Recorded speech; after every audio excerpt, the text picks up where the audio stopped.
Salam saudara yang terkasih di dalam Tuhan, Smart People Church yang dapat boleh ada bersama-sama dengan kami hari ini. Mari kita bersama-sama untuk dapat boleh belajar kebenaran firman Tuhan. Tetapi sebelumnya kita akan berdoa terlebih dahulu untuk mengawali semuanya. Mari kita satu hati dalam doa. Bapa yang baik, kami sungguh bersyukur, berterima kasih untuk semua waktu, untuk semua kesempatan yang Tuhan beri dalam setiap hidup kami. Saat ini kami mau mendengarkan firman-Mu, biarlah firman-Mu itu tajam, membuka pikiran hati kami, menyentuh setiap keadaan kami, mengubahkan hidup kami untuk semakin mengasihi Tuhan Yesus Kristus sebagai Tuhan dan Juru Selamat kami. Biarlah firman-Mu itu menjangkau di semua kedalaman hati kami, sehingga kami dapat boleh bertumbuh dan mengasihi Tuhan lebih lagi. Lewat kebenaran firman-Mu saat ini kami percaya kami semua diberkati oleh Tuhan. Kami siap bersama-sama mendengarkan firman-Mu dengan kuasa otoritas. Di dalam nama Yesus kami berdoa. Amin. Salam saudara, saat ini saya akan menyampaikan tentang Hosana. Apa yang disampaikan oleh orang-orang Yahudi pada waktu itu. Kebetulan belum lama kita merayakan Paskah ya, tentang kematian dan kebangkitan Yesus dari antara orang mati. Ayat ini tentunya sangat memberikan suatu pengaruh yang besar dalam kehidupan kita bagi kita orang-orang Kristen. Mari kita membuka Alkitab kita dari Yohanes pasal 12 ayat 12 sampai ayat yang ke-13 terlebih dahulu. Yohanes pasal 12 ayat 12 sampai ayat yang ke-13, demikian firman Tuhan. Keesokan harinya ketika orang banyak yang datang merayakan pesta, mendengar bahwa Yesus sedang di tengah jalan menuju Yerusalem. Mereka mengambil daun-daun palem dan pergi menyongsong dia sambil berseru-seru, Hosana, diberkati dia yang datang dalam nama Tuhan, Raja Israel. Saudaraku yang dikasihi Tuhan, ayat ini memberitahukan kepada kita bahwa mereka orang-orang Yahudi mengharapkan juru selamat dalam versi mereka. Mereka mempunyai ekspektasi yang lebih besar dari apa yang mereka akan terima.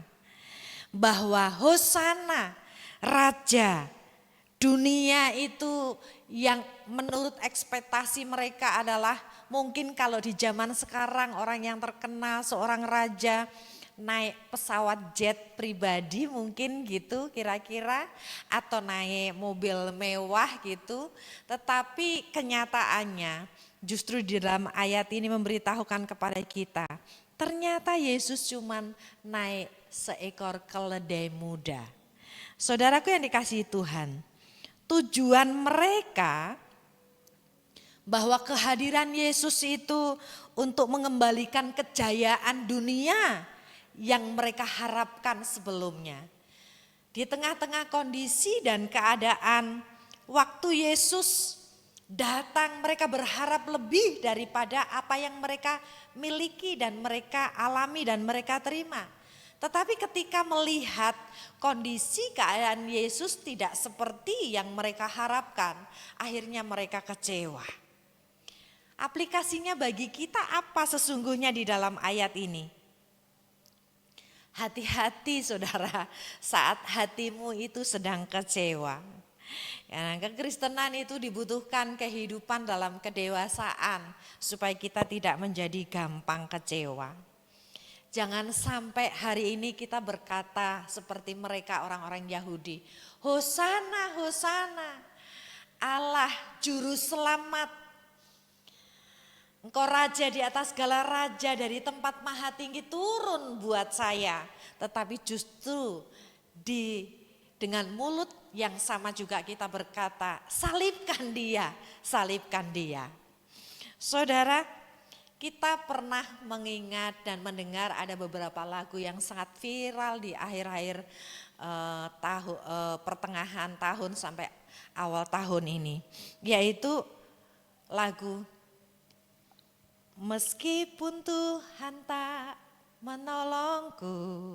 Meskipun duri dalam dagingku, ku tetap memilih dan percaya dan mengucap syukur. Meskipun doaku tak terjawab, meskipun hatiku habis lenyap, ku tetap memilih untuk percaya dan mengucap syukur.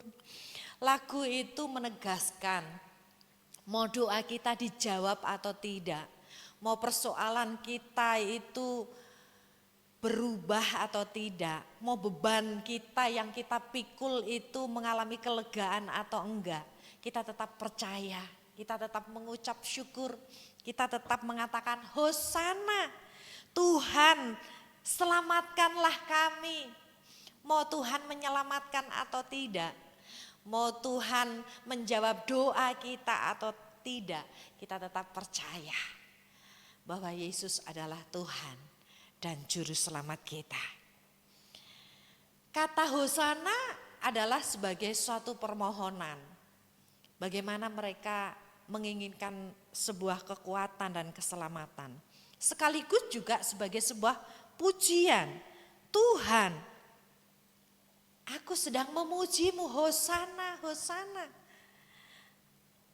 Tetapi hal ini juga mengingatkan bahwa mereka ternyata fokusnya bukan kepada Yesus, tetapi kepada kepentingan mereka sendiri. Mereka seolah-olah berkata, aku mengharapkan engkau lebih dari apa yang aku terima. Aku menginginkan pertolongan, aku menginginkan kebebasan, aku menginginkan kemerdekaan. Tetapi saudaraku yang dikasihi Tuhan, kita juga mengingat orang-orang yang menghujat Tuhan ternyata adalah orang-orang yang mengalami sebuah kekecewaan.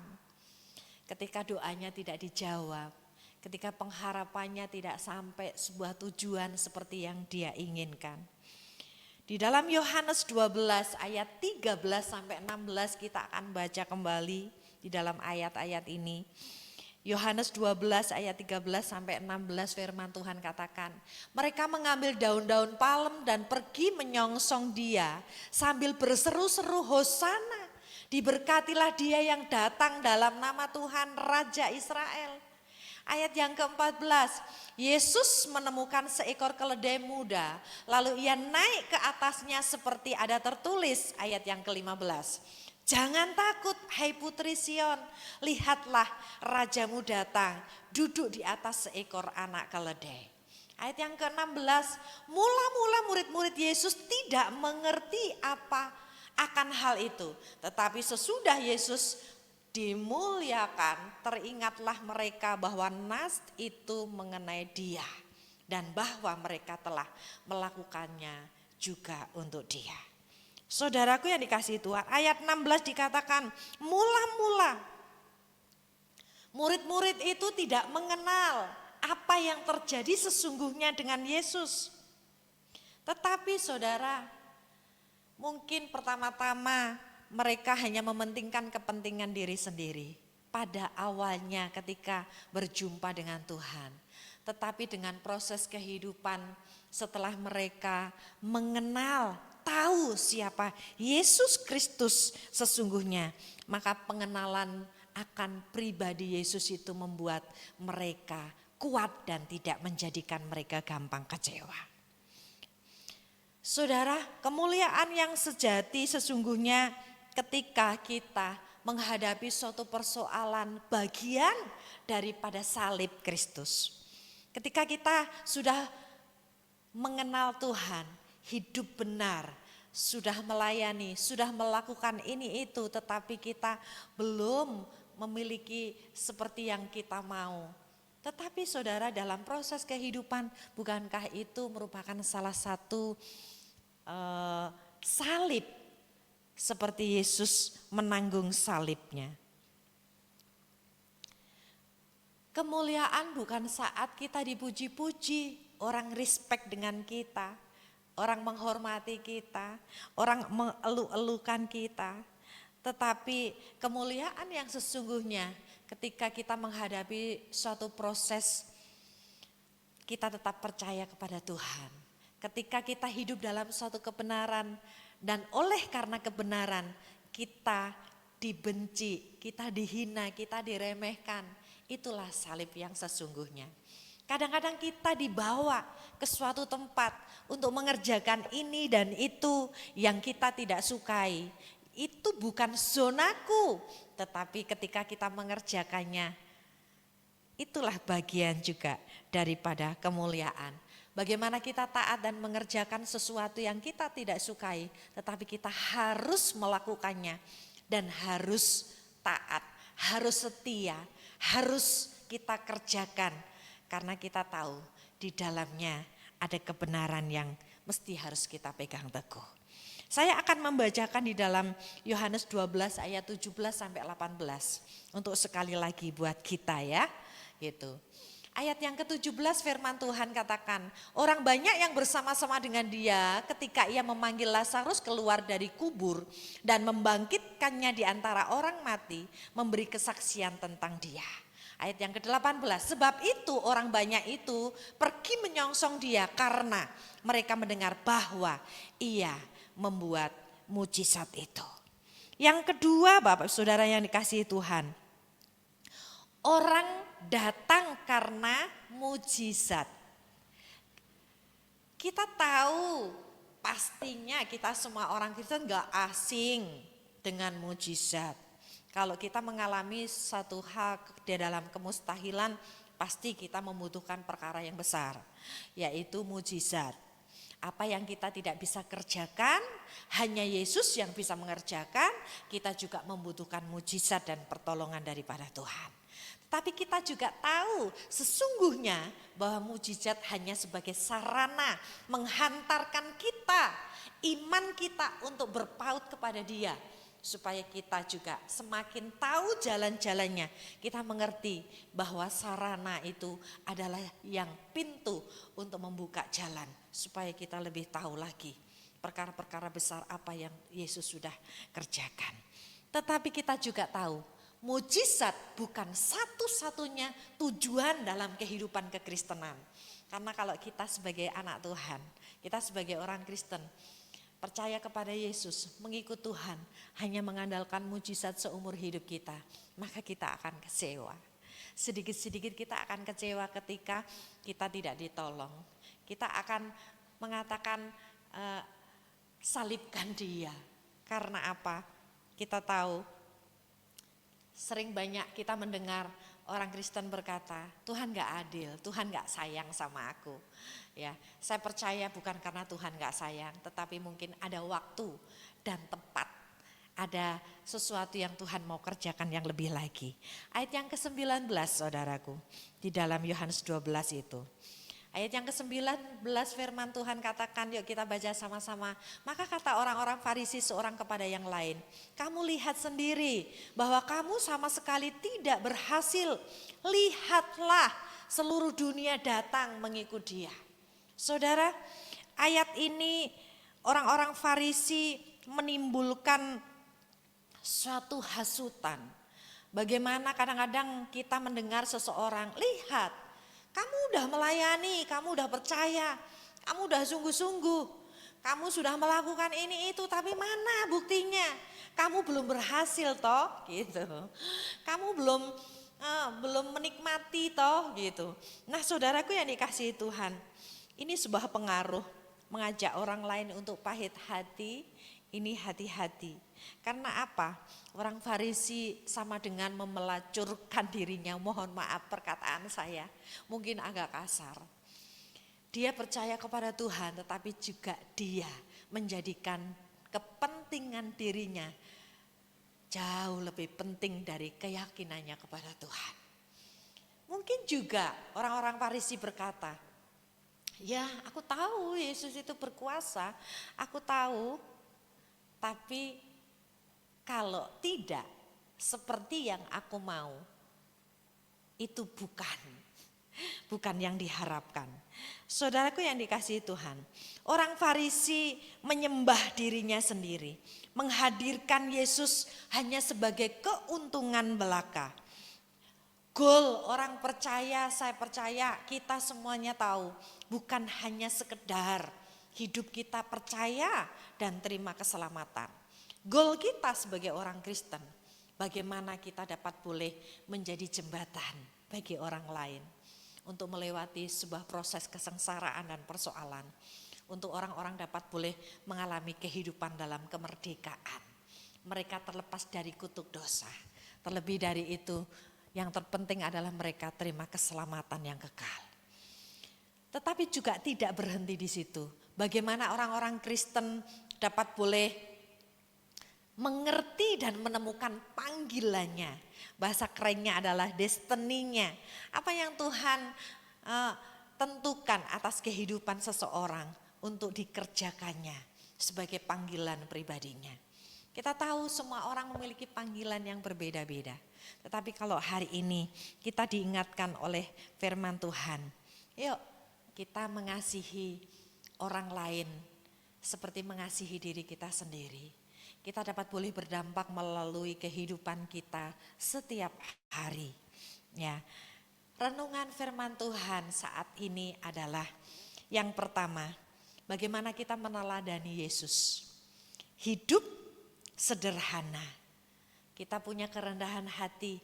Ya, mungkin pada zaman itu Yesus bisa naik onta yang besar atau naik keledai yang gagah perkasa.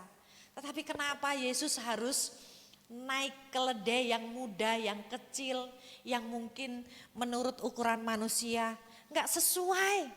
Masa seorang raja naik keledai yang hanya keledai kecil, keledai muda. Tetapi saudaraku yang dikasihi Tuhan, ayat ini juga mengingatkan kepada kita. Yuk, sekalipun mungkin di antara pemirsa punya kedudukan yang tinggi, saudara punya pengaruh yang besar terhadap orang-orang yang ada di sekelilingmu. Saudara bergelimpangan harta, benda kekayaan. Tetapi saudara, yuk kita belajar meneladani apa yang Yesus sudah kerjakan. Memberi teladan juga bagi banyak orang yang ada di sekeliling kita. Bahwa hidup dalam suatu kesederhanaan sebagai salah satu teladan daripada Yesus. Kata kesederhanaan bukan berarti kita harus naik keledai seperti Yesus pada zaman itu. Kita enggak boleh beli Ferrari, kita enggak boleh punya jet pribadi, bukan demikian. Tetapi ukuran saya dan Bapak Ibu Saudara semuanya memiliki ukuran yang berbeda-beda di dalam kata kesederhanaan. Mungkin ya kita di luar sana memiliki suatu pandangan hidup sederhana yang seperti apa. Masing-masing kita memiliki ukuran yang berbeda-beda. Tetapi hendaknya kesederhanaan dalam kehidupan kita dapat boleh merefleksikan diri kita bahwa kita ini adalah anak raja di atas segala raja. Dia punya power, punya kuasa, punya otoritas, bisa bertindak untuk melakukan apapun, tetapi dia memilih untuk hidup sederhana. Ya kalau zaman sekarang bahasa kerennya, gimana walaupun kita banyak harta benda kekayaan tetapi kita enggak flexing gitu ya. Kita enggak pamer kekayaan, harta, tahta, apalagi kemuliaan bagi banyak orang gitu ya. Aku ini jadi ini, aku ini seperti ini dan lain sebagainya. Ya, karena saya percaya kita semuanya pemirsa dapat boleh meneladani apa yang Yesus sudah kerjakan dalam setiap hidup kita. Yang kedua, taruhlah ekspektasimu dengan cara yang benar. Taruh ekspektasi kita kepada Yesus. Tidak seperti yang kita mau, tetapi ukurannya adalah firman. Ukurannya adalah kebenaran. Bukan apa yang kita terima di dalam kehidupan kita. Seberapa banyak yang kita miliki, berapa harta yang kita punya. Tetapi Bapak Saudara, apa yang Yesus sudah kerjakan buat kita, buat saudara, buat saya, ini sudah cukup sekali. Bagaimana kita tahu kita bisa terlepas dari tipu daya dosa. Bagaimana kita terlepas dari kehidupan masa lalu kita yang buruk mungkin. Bagaimana kita dapat boleh memiliki kekuatan dan kemampuan untuk kita dapat hidup dalam suatu kebenaran. Karena hidup dalam suatu kebenaran bukan soal yang gampang. Saya percaya semua orang memiliki suatu perjuangannya sendiri-sendiri. Bagaimana kita melawan tipu daya dalam kehidupan masa lalu kita. Tetapi hari ini, yuk kita menaruh ekspektasi kita. Ukurannya adalah Alkitab. Ukurannya adalah kebenaran firman Tuhan. Bukan diri kita, bukan orang lain, bukan suatu golongan. Tetapi kita percaya apa yang Tuhan sudah kerjakan dalam hidup kita lebih daripada cukup. Kalau kita sakit, Dia adalah Jehovah Rafa, Allah yang menyembuhkan semua sakit penyakit kita. Itu sudah cukup rasa-rasanya, lebih dari cukup mungkin. Kesaksian ada jemaat kita yang ada di cabang, salah satu gereja di cabang di desa. Ketika mengenal kami, beliau ini seorang ibu yang kira-kira umurnya 37 tahunan. Divonis sama dokter sakit kanker stadium 2,7. Tetapi ketika ketemu dengan kami, minta didoakan, dan waktu itu tiba-tiba 2 bulan kemudian dokter berkata harus diobservasi lebih karena kemungkinan bertambah stadionnya. Tetapi beliau memberikan kabar buat kami. Ketika ketemu dengan dokter dinyatakan bahwa kanker yang ada di payudaranya sudah sembuh. Ini sesuatu perkara yang besar. Yang kita tahu, seorang ibu ini berkata, aku sudah berobat lewat minum akar-akaran, lewat obat-obatan, lewat medis juga sudah dikerjakan. Tetapi belum ada hasilnya. Kesembuhan yang dia terima mutlak karena kuasa dan mujizat daripada Tuhan. Ketika dia membuka hatinya. Dari saat itu Bapak Saudara, seorang ibu ini akhirnya mempersembahkan hidupnya untuk melayani Tuhan. Sampai sekarang menjadi salah satu pelayan Tuhan di gereja kita. Dan ibu ini akhirnya rumahnya juga dipersembahkan sama Tuhan untuk dipakai tempat gereja. Yang sampai saat ini sudah kurang lebih 3 tahun beliau sudah mengalami suatu kebebasan dan kesembuhan. Dan di balik kesembuhannya dia mendapatkan anak perempuan yang sekarang umurnya sudah 2,5 tahun. Saudaraku yang dikasihi Tuhan, wah ini adalah sesuatu perkara yang besar. Iya mungkin dari hal yang lain kita tidak didengar, tetapi kita menerima kesembuhan. Selain daripada itu saudaraku yang dikasihi Tuhan, keselamatan yang dia berikan dalam hidup kita adalah suatu hal yang langka. Saya percaya tidak ada satupun orang yang bisa membawa suatu keselamatan dalam suatu kekekalan. Selain daripada dia Yesus Kristus. Ini cukup alasannya kenapa kita harus mengatakan Hosana. Dia raja di atas segala raja sebagai pujian dan penyembahan kita. Lalu yang seterusnya apa yang mesti harus kita renungkan dengan peristiwa yang sangat singkat ini. Apa yang dialami oleh orang-orang Yahudi. Yang ketiga adalah akui kekuasaannya Allah. Iya, di dalam hidupmu, di dalam setiap langkahmu, di dalam setiap keadaanmu. Memang untuk mengakui Tuhan di setiap langkah jalan hidup kita ini gak gampang. Tetapi kadang-kadang kita diperhadapkan dengan situasi kondisi yang mungkin diperhadapkan kita gak enak. Satu hal, apa yang dialami oleh anak saya, saudara, ini sebuah kesaksian juga. Anak saya mau masuk lulus SMA tahun ini, dia mau masuk ke kedokteran. Kemarin mendapatkan suatu undangan prestasi untuk dapat boleh mendaftarkan diri ke sebuah universitas. Ternyata lewat jalur prestasi tidak diterima. Saudara, dia sangat kecewa. Kenapa? Karena dia sudah berdoa, dia sudah berpuasa, dia berharap lebih sama Yesus. bahwa pelayanannya, hidupnya, apa yang dikerjakannya selama ini membuat dia akan mendapatkan suatu jalan yang lurus, akan diberikan suatu kemudahan di dalam banyak hal, tetapi ternyata dia tidak terima. Lalu saya berkata dengan anak saya, "Nak, di balik semua peristiwa yang Tuhan izinkan dalam kehidupan kamu, pasti Tuhan punya rencana yang baik." Dan saya percaya mungkin ada di antara kita mengalami berbagai macam hal yang tidak sesuai dengan ekspektasi kita. Tetapi di balik satu kegagalan sekalipun, bagaimana kita tetap mengakui kekuasaannya Tuhan. Di balik kegagalan, di balik keputusasaan, di balik minusnya kita, di balik persoalan yang kita hadapi sekalipun, ada penyertaan Tuhan. Yang terpenting bagaimana ada damai sejahtera, ada sukacita, ada berkat-berkat ilahi yang kita tidak bisa lihat dengan mata, tetapi kita bisa merasakan di dalam hati kita. Dan kita mengalami suatu damai sejahtera dan kepuasan. Saudara, yang keempat, hadapi bahwa setiap penderitaan di dalam setiap proses kehidupan kita, apapun masalahmu, ada pengharapan di dalam Tuhan. Bahwa firman Tuhan mengingatkan kepada kita, pengharapanmu gak akan hilang. Karena dia selalu memberikan jawaban tepat pada waktunya. Kita yakini itu dan kita percaya hari ini kita sama-sama memiliki suatu keyakinan bahwa semua proses dalam kehidupan kita, kekecewaan kita, tetaplah pegang teguh bahwa dia adalah Raja di atas segala raja. Dia Jehovah Jireh, Allah yang menyediakan segala sesuatu yang tidak ada menjadi ada.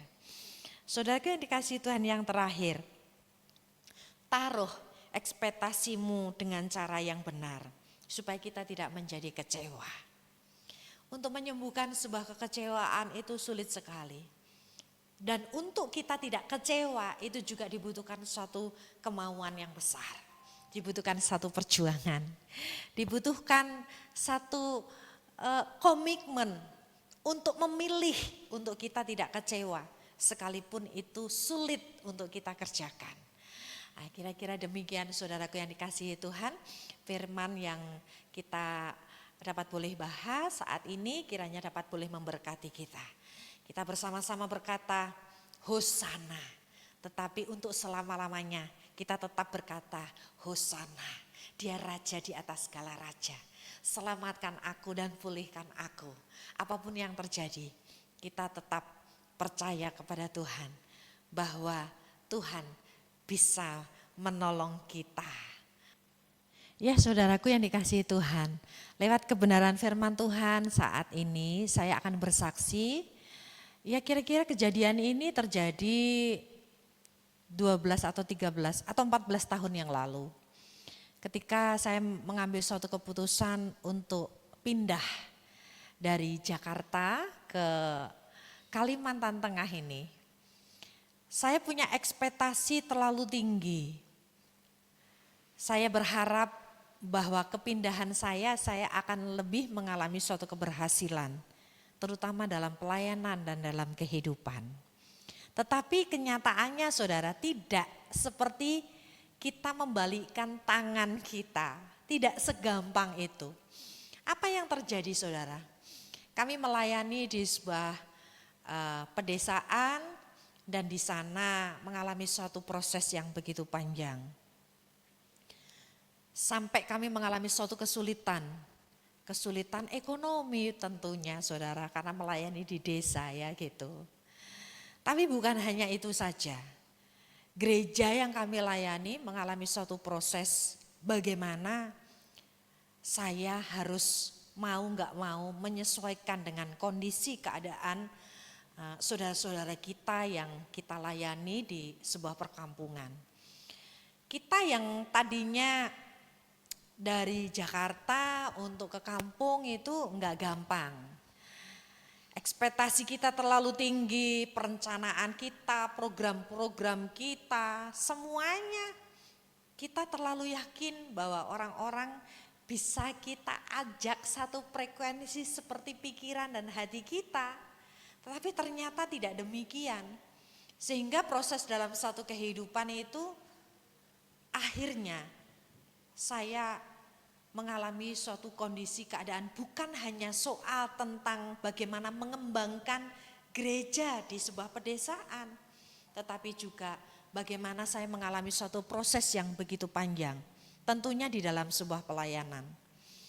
Saudara, untuk kita dapat boleh menyesuaikan dengan orang yang ada di atas kita, misalnya gembala senior kita atau gembala pembina kita, itu enggak gampang. Tetapi di situ ketika kita mengalami suatu benturan, mau enggak mau saya harus meninggalkan gereja di kampung itu karena kondisi keadaan tidak memungkinkan untuk saya tetap ada di sana. Kami pindah ke kota Palangkaraya. Di balik rasa sakit, di balik semua kekecewaan, di balik semua rasa pahit, saya mengatakan pahit sepahit-pahitnya. Kalau seorang gembala, seorang hamba Tuhan, nyawa di dalam kebahagiaannya adalah melayani. Ketika dia tidak melayani, maka hilanglah nyawanya gitu.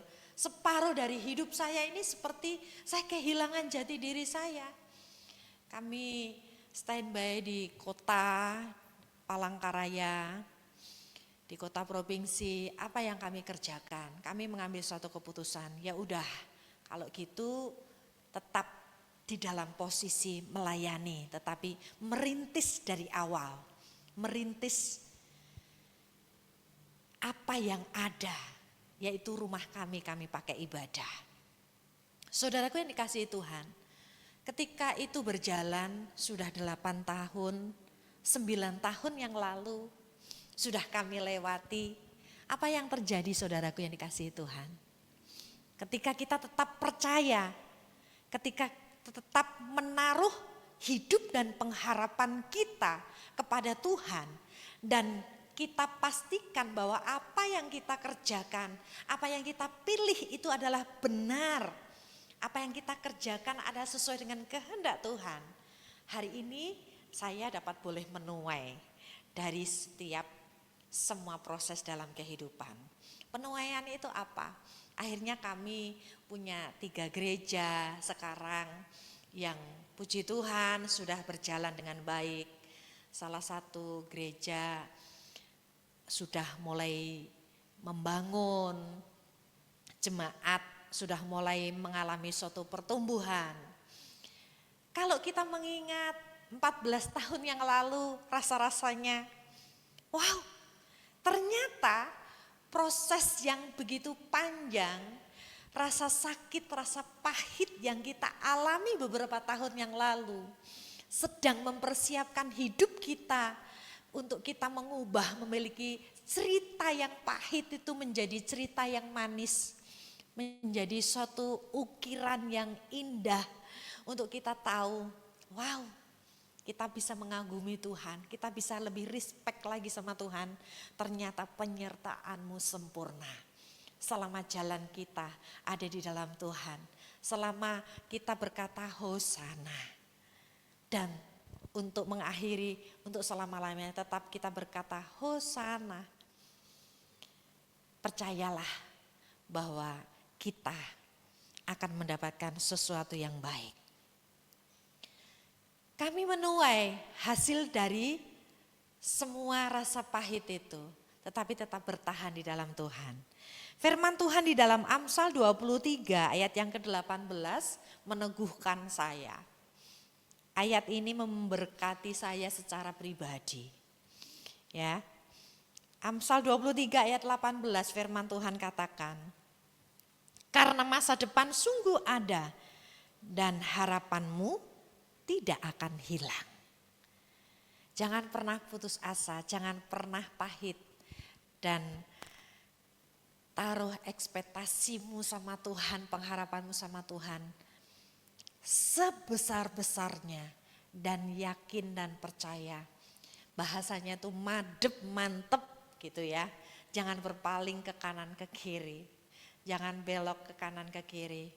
Kalau engkau tahu apa yang kau kerjakan mempermuliakan nama Tuhan, Tuhan pasti akan menyertai hidup kita.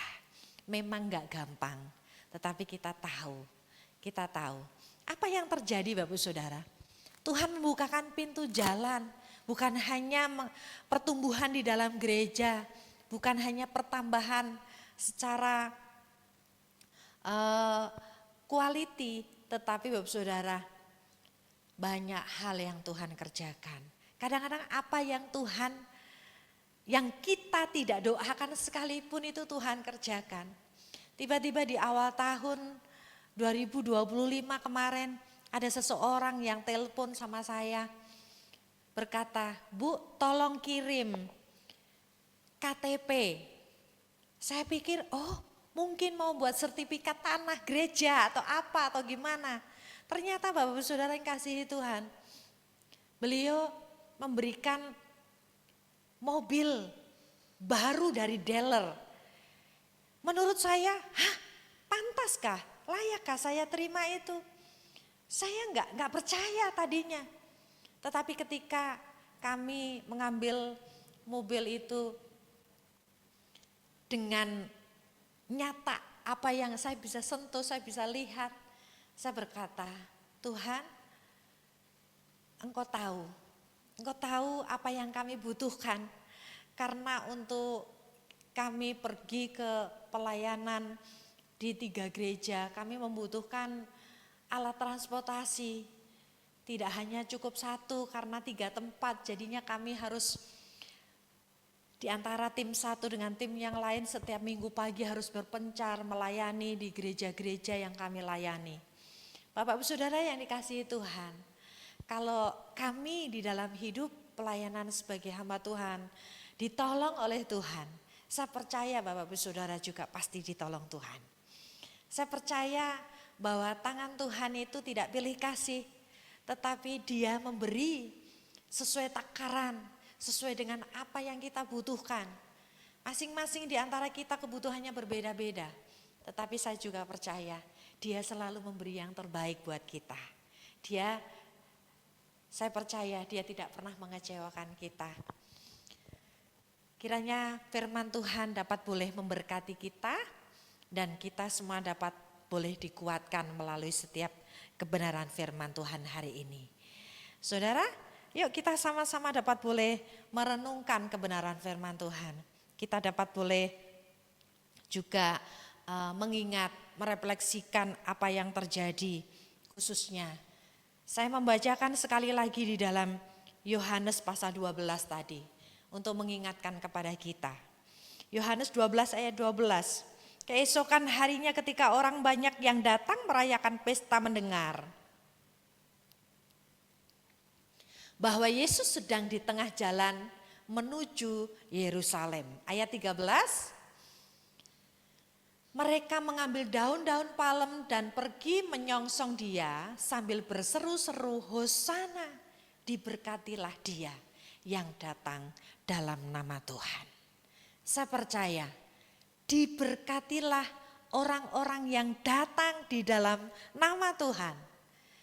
Kita yakini kita yang datang kepada Tuhan di balik semua persoalan yang kita hadapi, di balik semua keadaan, di dalam keterbatasan, di dalam ketidaksempurnaan sekalipun, kita yakini bahwa ketika datang kepada Tuhan ada suatu berkat, damai sukacita yang kita dapat boleh alami.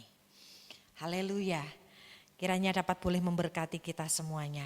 Yuk kita sama-sama membawa hidup kita untuk kita dapat boleh mengasihi Tuhan, melayani Tuhan. Di dalam ketidaksempurnaan sekalipun, layanilah Dia. Lakukanlah yang terbaik, kerjakanlah semua tugas tanggung jawab kita yang terbaik. Lebih baik di dalam ketidaksempurnaan tetapi kita berbuat sesuatu daripada kita punya segalanya tetapi kita tidak pernah melakukan apapun itu. Demikian firman Tuhan hari ini. Tuhan Yesus memberkati.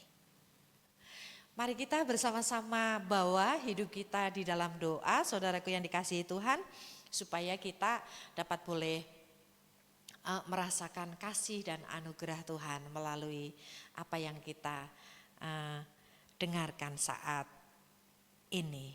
Mari kita berdoa bersama-sama.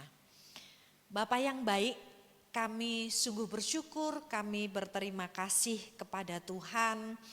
Kami tahu bahwa Tuhan adalah jawaban di dalam setiap doa-doa kami. Kami manusia yang terbatas. Kami sering mengalami kehidupan dalam kekecewaan. Kami enggak mampu, tetapi kami tahu Tuhan memberikan kekuatan, Tuhan memberikan kemampuan kami lebih daripada apa yang kami harapkan. Kami juga percaya bahwa ketika kami berkata Hosana, pertolongan Tuhan itu akan terus nyata dalam setiap hidup kami, tepat pada waktunya akan terjadi. Membela, menolong, bahkan menyertai hidup kami menjadi kehidupan yang sempurna di dalam kasih Tuhan. Memberkati semua para pemirsa yang mendengarkan firman-Mu saat ini, dikuatkan, disehatkan, bahkan diberikan hikmat, diberikan kemampuan dan semangat yang baru. Kalau hari ini kami memuji-muji-Mu, kalau hari ini kami menyembah-Mu, kalau hari ini kami melayani Engkau Raja di atas segala raja, kami tahu untuk selama-lamanya sekalipun kami akan tetap mengasihi Engkau. Walaupun tantangan, walaupun persoalan menghadang kami yakini bahwa kami akan tetap berkata, Hosana, Allah di tempat maha tinggi yang akan terus menyertai dan menjadikan raja di atas segala raja dalam setiap hidup kami. Kami bersyukur dan kami berterima kasih. Memberkati semua pemirsa, kami percaya Tuhan yang memberikan kekuatan yang baru, Tuhan yang menolong kami. Di dalam nama Yesus kami berdoa. Amin.